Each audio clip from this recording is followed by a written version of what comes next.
nabadgelyo aad baan idin salaamayaa dhammaantiin sharafi korkiina ha ahaato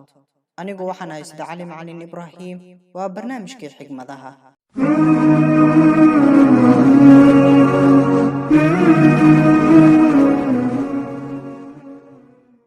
inaad saramarto laguma gaari karo habeene aad ku daysatay kuwa saramareen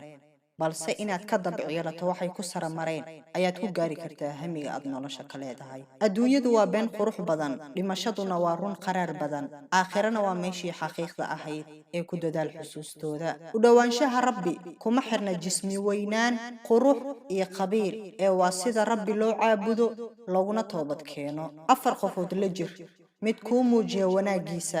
kan kaa taxadara qof dartaada u ilmeeya iyo qof farxadiisa ka jecel farxadaada kaydka ugu weyn ee uu qof ku faani karo waa cilmiga iyo xigmadda kuwaasoo jidkooda la wanaajiyey yacni dadka lagu caawiyey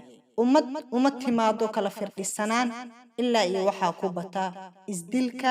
xiqdiga khilaafka iyo nacaybka xigmaduhu ma fahmo qof waliba ee xaadiri qalbigaaga